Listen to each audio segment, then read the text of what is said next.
She passed her finger slowly down the columns, and when she came to the word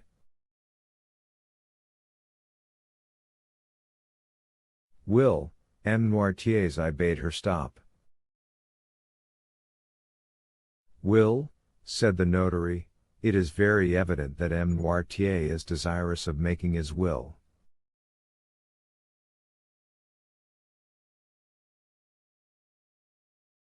Yes, yes, yes, motioned the invalid. Really, sir, you must allow that this is most extraordinary, said the astonished notary, turning to M. de Villefort.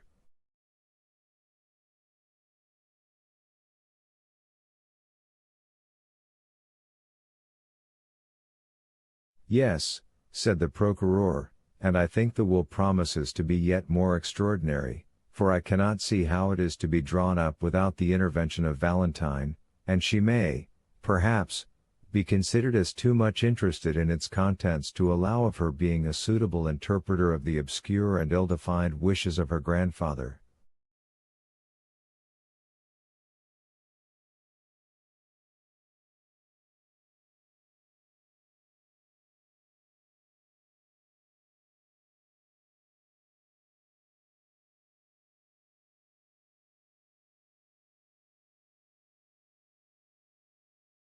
No, no, no, replied the eye of the paralytic. What? Said Villefort, do you mean to say that Valentine is not interested in your will?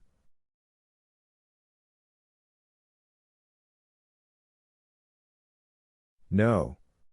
Sir, said the notary, whose interest had been greatly excited, and who had resolved on publishing far and wide the account of this extraordinary and picturesque scene, what appeared so impossible to me an hour ago, has now become quite easy and practicable, and this may be a perfectly valid will, provided it be read in the presence of 7 witnesses, approved by the testator, and sealed by the notary in the presence of the witnesses.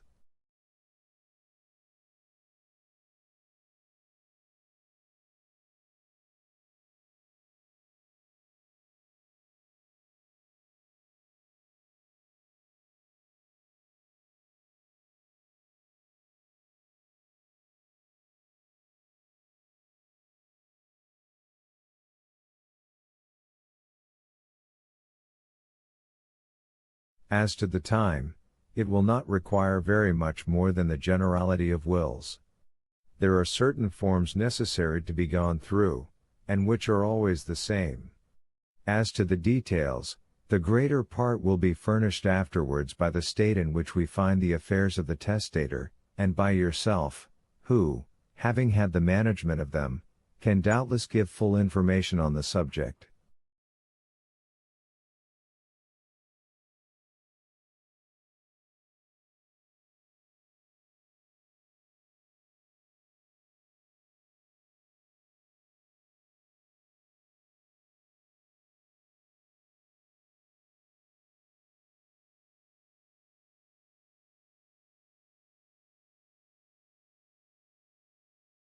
But besides all this, in order that the instrument may not be contested, I am anxious to give it the greatest possible authenticity, therefore, one of my colleagues will help me, and, contrary to custom, will assist in the dictation of the testament.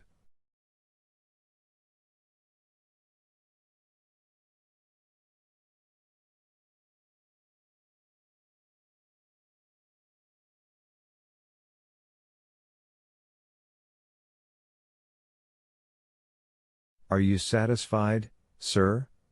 Continued the notary, addressing the old man.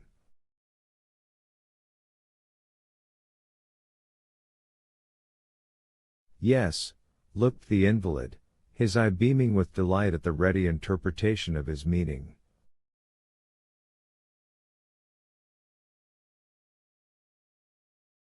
What is he going to do? Thought Villefort, whose position demanded much reserve, but who was longing to know what his father's intentions were.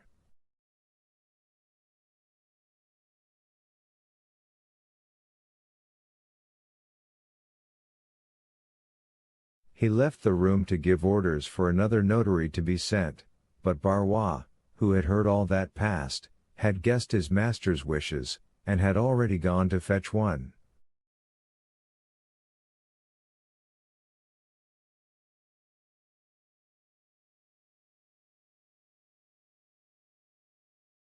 The procureur then told his wife to come up. In the course of a quarter of an hour every one had assembled in the chamber of the paralytic. The second notary had also arrived.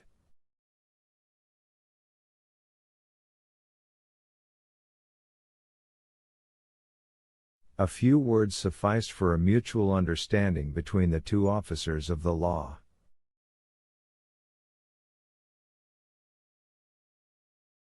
They read to Noirtier the formal copy of a will, in order to give him an idea of the terms in which such documents are generally couched. Then, in order to test the capacity of the testator, the first notary said, turning towards him, when an individual makes his will, it is generally in favor or in prejudice of some person.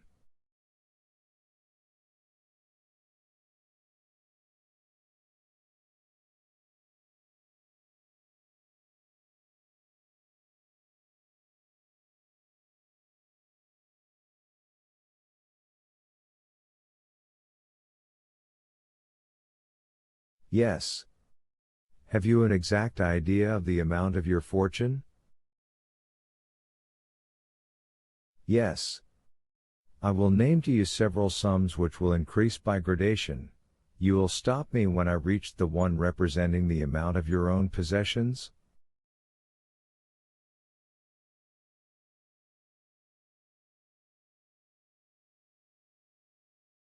Yes. There was a kind of solemnity in this interrogation. Never had the struggle between mind and matter been more apparent than now, and if it was not a sublime, it was, at least, a curious spectacle.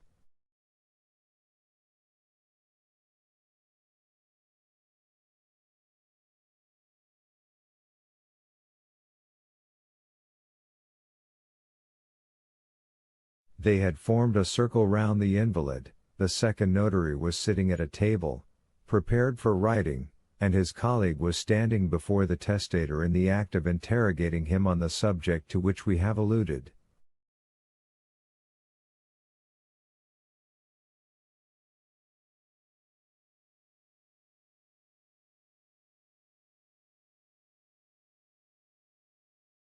Your fortune exceeds 300,000 francs, does it not? Asked he.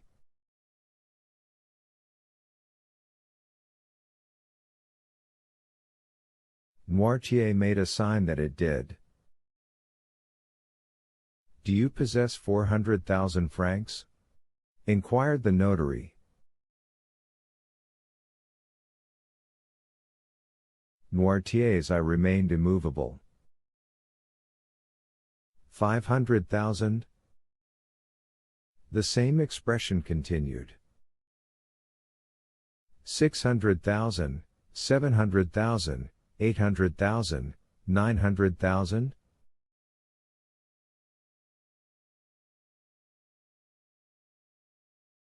Noirtier stopped him at the last named sum. You are then in possession of 900,000 francs? Asked the notary.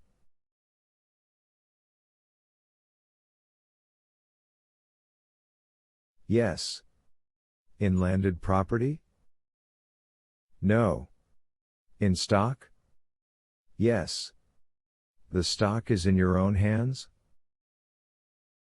The look which M. Noirtier cast on Barrois showed that there was something wanting which he knew where to find. The old servant left the room, and presently returned, bringing with him a small casket.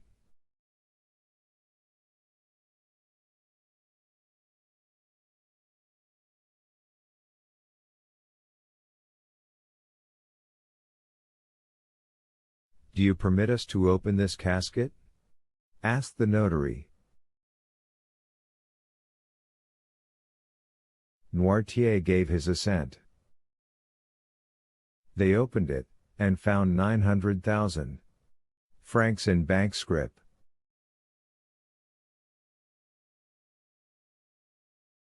The first notary handed over each note, as he examined it, to his colleague. The total amount was found to be as M. Noirtier had stated.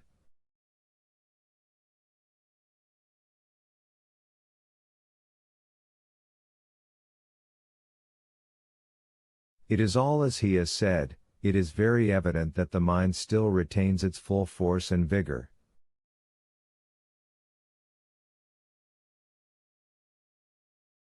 Then, turning towards the paralytic, he said, "You possess, then, 900,000 francs of capital, which, according to the manner in which you have invested it, ought to bring in an income of about 40,000 livres?"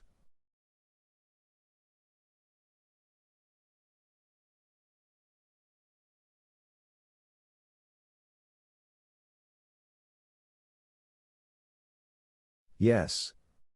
To whom do you desire to leave this fortune?" "Oh," said Madame de Villefort, "there is not much doubt on that subject. M. Noirtier tenderly loves his granddaughter, Mademoiselle de Villefort. It is she who has nursed and tended him for 6 years, and has, by her devoted attention, fully secured the affection, I had almost said the gratitude, of her grandfather, and it is but just that she should reap the fruit of her devotion."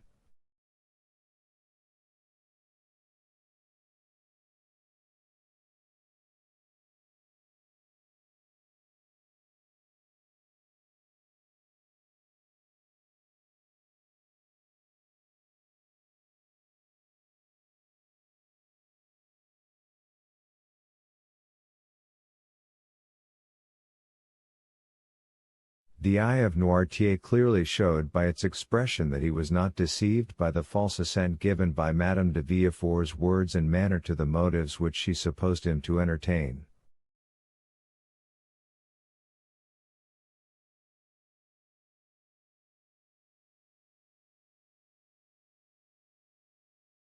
"Is it, then, to Mademoiselle Valentine de Villefort that you leave these 900,000 francs?"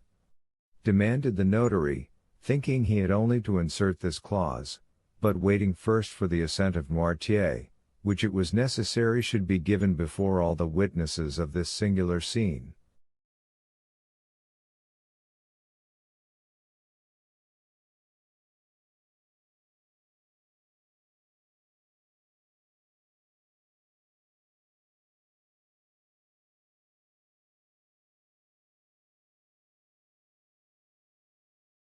Valentine, when her name was made the subject of discussion, had stepped back, to escape unpleasant observation. Her eyes were cast down, and she was crying.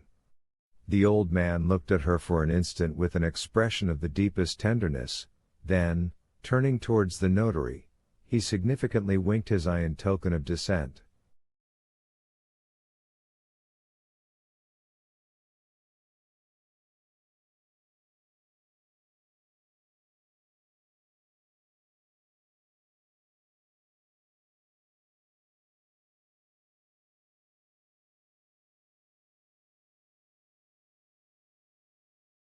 "What," said the notary, "do you not intend making Mademoiselle Valentine de Villefort your residuary legatee?"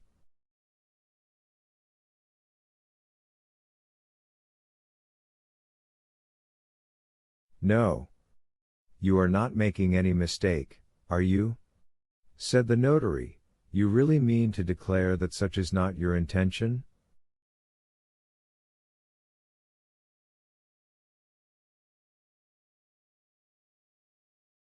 "No," repeated Noirtier, "no.